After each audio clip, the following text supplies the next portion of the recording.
Hi everybody, welcome back. Today we are going to go over how to solve the problems in our week 3 graphing problem. This is looking at unemployment. And this isn't really a graph, it's more some calculations, but I think it's really useful to go through the exercise of calculating these figures because I think it's a really useful way to review how all these numbers come together. And so I'm going to just go ahead and switch the camera around and we'll do the calculations together. And it's really not that complicated, but the big idea here is just how the adult population is divided up. And so on the assignment, I'll go through and talk about this, but we have a couple of figures here. We have the number of employed people. We have the number of unemployed people. I'm going to show you this in just a second. And then we have people not in the labor force. And this is the kind of deep dig into how the unemployment rate can kind of be a misnomer sometimes. So if we look at this group, right, these three entities, employed, unemployed, and not in the labor force, the labor force is, this does make up the adult population. This is the full adult population all together. Oops, running out of room. There we go. That's the adult population, right? That includes all of these individuals, but only people who are either employed or actively seeking work count as part of the labor force. So the labor force is just these folks up here. And so that means anybody who is going to school, doing unpaid household labor, people who are stay-at-home parents or caregivers for family, or do household chores in the for loved ones, people who do uncompensated labor, people who do labor under the table, what we call shadow market, or maybe you've heard black market labor. Those people are not in the labor force. Students, retired folks, disabled folks, not in the labor force. So they don't ever even show up in that unemployment rate. The other people who are down here are what are called discouraged workers. And discouraged workers are those who were employed or who were unemployed, but stopped actively seeking labor or stopped actively seeking employment. Once you stop looking for employment, once you stop looking for a new job, you drop out of this unemployment category and into the not in the labor force category. And that's an important distinction that gets at one of the questions on this assignment, which is what are some of the shortcomings of the unemployment rate, right? Some of the issues with this figure, and why might it not always tell the fullest story possible? And so that's kind of what we want to look at when we look at things like the unemployment rate, which is how many people are unemployed out of the labor force, but also the labor force participation rate. How many people are in this green circle out of this larger adult population? Because that's going to tell us, hey, are there people who could be working and are choosing not to for one of a bunch of different reasons, right? Education, disability, uncompensated labor, discouraged workers, all those things, retirement, those all put people down here. But we want to be aware of that. And we can talk about this in the context of lots of different things. One of the things that was a big shift that we saw over time in general, but especially in recent years, is the labor force participation rate by sex has changed dramatically. We used to see that the labor force participation rate was very high for men and very low for women because women were frequently not in the labor force. They were doing uncompensated labor traditionally in households. And that's changed as more and more women have entered the labor force, come up to one of these two categories, and more men have gone down into this category. We've also seen things like the opioid crisis, the Great Recession have a big impact on those labor force participation rate numbers too. And there's a lot of economics about that. Not what we're talking about here. The big idea here is just to get comfortable with what these numbers and these terms mean so that when we use them as we go through the rest of the material, we have a sense of them. And also, so when people talk about the unemployment rate, we have some clarity about what the number truly means, and we aren't missing some of the nuance. So let's get into this assignment and do these calculations, and hopefully it just makes you a little more comfortable with these figures, these definitions, and these terms. Okay, so as we said, we're just going to calculate these figures, and this is based on real data from the Bureau of Labor Statistics that I pulled for June of 2025. And we want to take these numbers, the number of employed people, unemployed people, and people not in the labor force, and put them together to get these things. We want to get the labor force, the unemployment rate, and the adult population. And I'm going to put this in a different color so you can tell the difference between the responses and the problem. So first of all, I'm going to get the adult population because that's how I want to start it. Oops. And the adult population is going to be all of these individuals. So everybody here is in the adult population. That's going to be the employed people, the unemployed people, and the people not in the labor force. So that's adding up all these numbers, the 163,366 thousand, the 7,015,000 unemployed people, and the 87,380,000 not in the labor force. So if we add those three numbers up together, we get 257,760, give or take. And so with these numbers, I had a econometrics professor who used to say, don't get too worried about the decimal points. You're not that precise to begin with. And so as long as you're within one of the right number, that's going to work for my purposes. These numbers are pretty exact, but we're not going to be super precious here about that. And so that is just those three figures that we looked at before, those three groups added up together. There we go. So far, so good. So that's our adult population. Now we want to get our labor force. And our labor force, remember, is not going to include people who are not in the labor force. So it's the people in the adult population who are either employed, have a job, part-time, full-time, something, or people who are unemployed, do not have a job, and are currently seeking a job. So that's going to be those two numbers added together. And if you're one of those people who looked at this assignment and thought, oh my gosh, it cannot be this simple, well, it kind of is. The big idea here is not that the math is terribly complicated. It's that we want to use the math as a tool to deepen our understanding of what these measures mean as we go on and discuss them in the future. So here we can see the labor force is this number, which is less than the adult population, but includes those employed and unemployed people.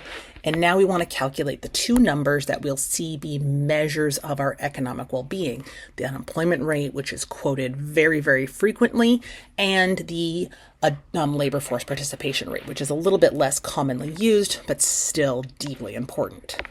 So the unemployment rate is going to be just the number of unemployed people, that's 7,015, divided by the total labor force, that number we just calculated, 173,380,000. And so that's the number of unemployed people in the labor force, and that should give us an unemployment rate of about 0.04117 or 4.1%, give or take. And so an unemployment rate of 4.1 is a relatively low unemployment rate. It is close to what economists are tending to argue is now the natural rate of unemployment, but it's still considered low. So that's great news. But it doesn't tell the whole story. Remember, people who are retired, people who are disabled, people who have given up on looking for work are not going to be counted in that unemployment rate. So we also want to get that labor force participation rate calculated, and that's going to be out of this adult population here, out of all these people, how many of them are actually in the labor force. And so that's going to be the number of people in the labor force, which we calculated, divided by the adult population, which we also calculated. And that will give us a labor force participation rate of about 0.661 or about 66%, give or take. And so that means that of the adult population, about 2 out of every 3 people are either employed or unemployed, and 1 out of every 3 people is not in the labor force. That's not terrible necessarily, but we want to keep a track of that number, especially when we think about things like during the Great Recession, when we did see a lot of people drop out of the labor force because they were becoming discouraged. But it can also be positive things, right? People retiring, that's usually a positive thing. It's usually a healthy part of an employment cycle. Also, people leaving employment or postponing employment to gain education is going to be put into there. Now, if you're someone who is both a student and working, then you end up being in the labor force as employed. If you are working part-time, you're still counting as employed. So there's still some gray area and some confusion there, which is one of the things we want to talk about in this. So that's really all the calculations I ask you to do here. It's pretty straightforward, hopefully not terribly confusing, and really I don't think too challenging mathematically. But really it's just designed to give us a sense of what these numbers actually mean. So now that we've got a sense of the numbers, let's talk more about what is driving these numbers that we're measuring. Specifically, what's driving unemployment, the unemployment rate, and some of the ways we talk about unemployment. And really what we're trying to do is just get a little bit of a deeper understanding of these elements of unemployment that are sort of a deeper, more economical understanding of them. And so question 2 asks to give an example of a force or factor that would contribute to cyclical unemployment. And cyclical unemployment is based on the business cycle. That's where the cyclical part comes from. So it is unemployment driven by the business cycle, basically meaning recessions, right? When there's a recession, the economy slows down, there are fewer jobs, so unemployment's going to be higher. But like the textbook says, we know that just because there's more unemployment, it doesn't mean that people don't want jobs and might not be willing to work for the wages being offered or even possibly lower wages. And so we need some kind of understanding for why that would be. And that's broadly discussed in our textbook and for our purposes as sticky wages, especially downward sticky wages, or the stickiness of wages heading downwards. And the idea is that it's very rare for us to see pay cuts in a recession. It's much more likely to see some layoffs or slowing hiring, which leads to that cyclical unemployment rather than the labor market behaving kind of the way we say it will, where there's a recession and so demand for labor shifts in and wages go down. What really ends up happening is we just see unemployment take place, which would argue that wages are higher than they should be. So there are a couple of different things you could talk about here. The textbook talks about 4 main forces that might be driving that stickiness of the wages, and stickiness just meaning they don't adjust easily. They kind of get stuck high and don't shift down. And so we might see cyclical unemployment be driven by sticky wages. Possibly because of efficiency wages. Efficiency wages, one of my favorite concepts, are when employers are going to pay a worker more, either to attract the best, to get them to work harder because they know they're making more than they would somewhere else, to retain folks, lots of different reasons. There's even a theory of efficiency wages that comes a little bit more from the developing world that says, well, you pay people more, they can afford better food and health care, and they'll be healthier and work longer.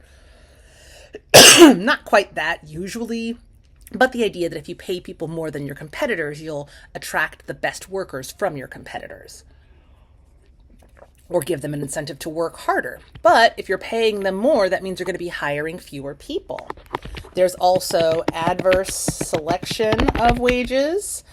So adverse selection of wages is this idea that the workers who are the least qualified might have the less opportunities outside, whereas the best qualified workers are going to be the ones who are most able to find outside employment. So if a firm were to reduce wages, what we might expect is their best workers would be the first ones to leave. And that'd be an adverse or a negative selection of workers. So rather than reduce wages for everybody and risk losing their best workers, those who have the most alternative options, they'd rather selectively lay off workers and keep wages high. And so maybe we're seeing wages be sticky downwards because of that adverse selection problem. The third theory is insider-outsider problem, which basically says that it's easier to stay in, it's harder for outsiders to come into a new industry. This is kind of something that probably makes pretty good intuitive sense, this idea that once you're in a firm, even if you're not very good, it's hard to get rid of people. If you've ever worked somewhere where there was someone who's kind of mediocre or kind of mid, but they just stayed there because they'd been there forever, whereas that person would never, as an outsider, be hired. That's the idea. And so we might see outsiders have a harder time getting in, whereas insiders, regardless of effort, productivity, or qualifications, are going to be less likely to be laid off. The fourth theory and factor that might be contributing to that cyclical unemployment is relative wage coordination. This idea that we do care what our wages are, not just in practical terms, like how many dollars I'm earning, but also in relative terms. We want to know what we're making relative to other people. And so there's this idea that if we were to see our wages cut, we might feel as though that were a relative cut too. So not, oh, well, it's a recession, everyone's wages are going down. And so there might be a greater than average negative attitude towards that because of that relative consideration. All of these are really just theories that economists have for why we tend to see in a period of recession, not wages adjusting, but rather an increase in unemployment. And just to kind of give you a sense of what we're talking about here, I'm just going to go ahead and throw the labor market up on my board for a second. And I think it'll show up even with the background erased here. But where we have the demand for labor and the supply of labor and an equilibrium wage and quantity of labor right here. Standard economic theory tells us that if the recession means that there is a reduction in demand for labor, we should see that curve go in and a new lower equilibrium wage and quantity of labor. But what we tend to see instead is the wages stay where they are, and we have this period of unemployment where there's less demand and more supply of labor. And this is in your textbook, it's in the slides, but that's basically what we're talking about. So overall, sticky wages mean that rather than an adjustment in the labor market, we see unemployment in a recession. The next question asks, what are some problems with the unemployment rate? And this is getting at this larger question of what does the unemployment rate actually measure? Because it's one of our big measures of macroeconomic activity. But what we want to get at is that while it does tell us a lot, it's not perfect, right? It doesn't tell us everything. So some of the things that it tends to ignore are going to be things like discouraged workers, right? Discouraged workers are not in the labor force, so they do not contribute to the unemployment rate. So if you are unemployed looking for work and you stop looking, that doesn't change the unemployment rate. It might actually improve it because now you're not in the labor force dragging that unemployment rate down. Another thing the unemployment rate doesn't consider is underemployment. Things like if you are working part-time but you want to work full-time, or if you lost a high-paying job and replaced it with a low-paying job. So one of the things that happened during the Great Recession and a couple of other previous recessions in the 90s was we saw people who had big six-figure salaries losing their job and then taking part-time or full-time work either in retail or food service, which was going to be a huge pay cut. But that's not going to show up in unemployment. It's not going to show up in unemployment if someone is overqualified for a job or is not getting the benefits or the compensation that they want. So those are two really big problems with the unemployment rate. And we could talk about other dimensions of it. Those are my two favorite. If there's something else that in the reading you looked at and thought was an important problem with the unemployment rate, as long as it's got some basis in economics, that's what I'm looking at. The basic idea here is that the unemployment rate is both meaningful and flawed. And we're going to see this with all of our measures of economic activity, whether we're talking about GDP and the GDP growth rate, the unemployment rate, interest rates, inflation, all of those things are going to be one dimension of the story, a simplification of a much more complex story. Okay. Almost done. Last question. Which of the following events would be most likely to reduce frictional unemployment and why? Frictional unemployment, remember, is the unemployment that takes place when people are experiencing that friction, that rubbing between one job and another, looking for a goodness of fit. So what we want to look for are policies that make it easier to find a good fit or a good job. Government eliminating a minimum wage. We don't necessarily think that's going to necessarily affect affect frictional employment. It might affect access to sort of intro jobs, low-rung jobs, and jobs for, traditionally economists believe that minimum wage jobs are for young people and people just starting out. That's not truly realistic anymore, but we won't expect this to be our best bet for reducing frictional unemployment. So I'm going to go ahead and insert, I don't want to do all that. I'm just going to put a big X here. Not this one. What about government increases unemployment insurance? Unemployment insurance is, of course, the payment from the government that you get for when you are unemployed. You pay into unemployment insurance, and then you can claim it if you are laid off. This is actually generally thought to increase frictional unemployment because it provides that safety net. It gives people the freedom to take more time as frictionally unemployed workers to find the best fit. So it's not going to reduce frictional unemployment, and some economists argue that it definitely increases it. C, a new law bans labor unions. Again, this isn't going to directly impact frictional unemployment. We tend to think of labor unions as being a force for either increasing worker standards, worker benefits, and worker conditions, and or raising worker wages. And so when we talk about the union effect on a labor market, we're going to tend to talk about it in terms of above equilibrium wages and benefits and other forms of compensation that might lead to unemployment in those labor markets. So that is not going to be a direct contributor to frictional unemployment. On the other hand, more workers posting their resumes on LinkedIn or Handshake and employers using those sites or any kind of site to find suitable workers is going to reduce frictional unemployment. This would help workers and firms find a better match for each other.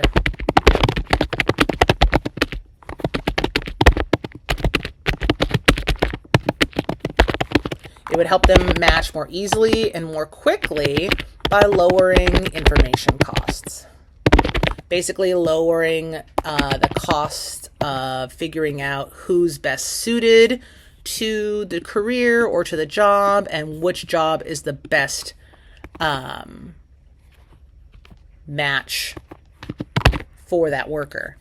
And so really when we think about frictional unemployment, and this is one of the things that the textbook talked about when we talk about the reduction in what was the word? Sorry, the natural rate of unemployment. Some of that we believe is due to reduced frictional unemployment because the internet has lowered those information costs. It's easier to find a job. It used to be without the internet, people would read newspapers and firms would post job postings in newspapers. And it was a very inefficient way to collect information about employment and employees. But the internet has done a really, really good job of doing that. And so we believe that those kinds of things are definitely reducing that frictional unemployment. So that's basically it. That is the week 3 graphing assignment. Again, not strictly a graphing assignment.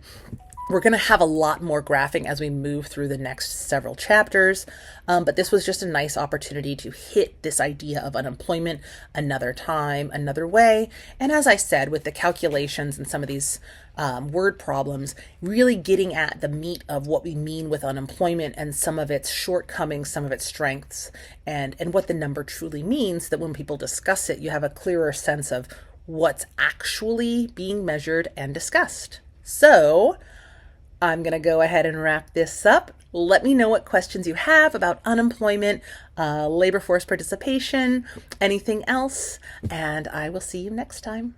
Have a great day.